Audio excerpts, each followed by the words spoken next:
Hello दोस्तों, यह dictation 120 word पर मिनट से रहेगी। इस डिक्टेशन में कुल 1000 वर्ड रहेंगे। डिक्टेशन स्टार्ट होगा 5 सेकंड बाद। आप लोग तैयार रहें। Ready, start. अध्यक्ष महोदय, मैं आपका अत्यंत आभारी हूँ कि आपने मुझे इस विषय पर बोलने का अवसर प्रदान किया है। माननीय वित्त मंत्री जी ने ऐसे कठिन अवसर पर यह संतुलित बजट इस सदन में पेश किया है, उसके लिए मैं यह बार बार बधाई देता हूँ। लेकिन साथ ही साथ मैं यह भी समझता हूँ कि यदि हमें अपने देश का भविष्य अच्छा बनाना है तो देश की गरीब जनता को भी अपने ऊपर करों का कुछ भार तो उठाना ही चाहिए। यदि हमें देश का विकास करना है तो देश की उन्नति के लिए, विकास के लिए सारे देश की जनता को कर का बोझ सहन करना ही पड़ेगा। अध्यक्ष महोदय, माननीय वित्त मंत्री जी ने ऐसे समय पर यह बजट इस सदन में पेश किया है जब हमारा देश एक आर्थिक गंभीर संकट का सामना कर रहा है। हमारा देश पिछड़ा हुआ है। हमारे देश की करोड़ों गरीब जनता आज अनेक समस्याओं से जूझ रही है। इस बजट को प्रस्तुत करने के बाद हमारे सामने बहुत से प्रश्न खड़े हो जाते हैं। मेरे और इस माननीय सदन के सभी सदस्यों के मन में यह प्रश्न बार बार उठ रहा है कि क्या यह बजट हमें इन समस्याओं की ओर संकट से निकाल सकेगा। हमारा देश जिस आर्थिक विकास की ओर बढ़ रहा है उसमें मैं समझता हूँ कि हमारे वित्त मंत्री ने इस बात की पूरी कोशिश की है कि देश की गरीब जनता के कंधों पर हम करों का बोझ ज़्यादा ना बढ़ाएं। उन्होंने अपने देश की वित्तीय स्थिति और देश की जनता के हालात को देखते हुए एक बहुत ही ठीक बजट पेश करने की कोशिश की है। आज प्रश्न यह नहीं है कि हम अपने देश के सामने घाटे का बजट पेश करते हैं या मुनाफे का बजट पेश करते हैं या ठीक बजट पेश करते हैं। प्रश्न यह है कि हमारे देश के सामने जो अनेक समस्याएं हैं उनका समाधान इस बजट से हो पाएगा अथवा नहीं।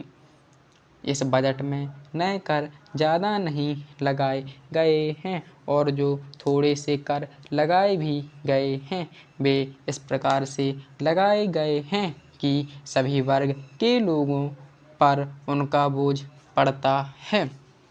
मैं इस बात को स्वीकार करता हूँ कि कुछ ऐसी वस्तुओं पर कर लगाए गए हैं जिससे हमारी गरीब जनता के ऊपर भी कुछ भार पड़ता ही है, लेकिन इसके अतिरिक्त और कोई रास्ता नहीं हो सकता। मान्यवर, प्रश्न यह है कि क्या यह देश इस प्रकार के बजट से उन समस्याओं व संकटों से निकल सकता है जिसका सामना वह कर रहा है।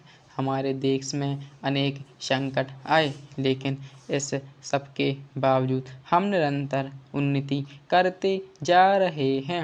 हमसे पहले स्वतंत्र हुए देश भी हमारी प्रगति की प्रशंसा करते हैं। हमारे प्रधानमंत्री जी ने गाँवों के विकास के लिए तरह तरह की विकास योजनाओं की घोषणा की है।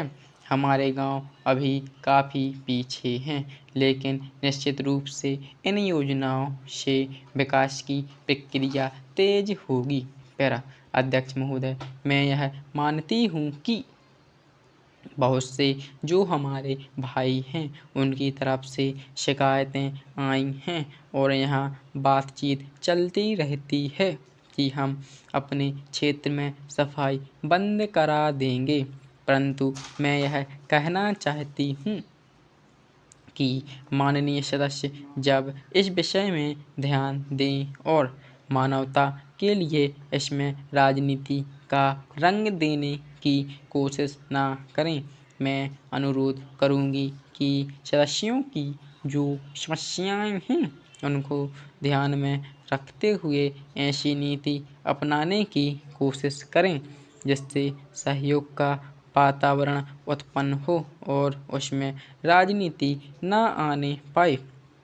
हमारे सामने एक मंजिल हो कि हमें जनता का काम करना है, क्योंकि जनता के लिए हम चुनकर आए हैं।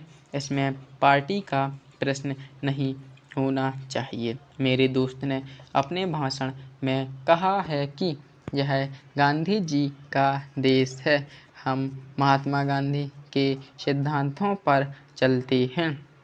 मैं कहना चाहती हूँ कि केवल आपको या हमें ही नहीं बल्कि सारे देश को और सारे सदन को यह जानना चाहिए कि गांधी जी के सिद्धांत क्या थे। गांधी जी क्या चाहते थे। गांधी जी यह चाहते थे कि इस देश में हर आदमी यह महसूस करे कि देश मेरा है और इस देश के लिए मैं हूँ।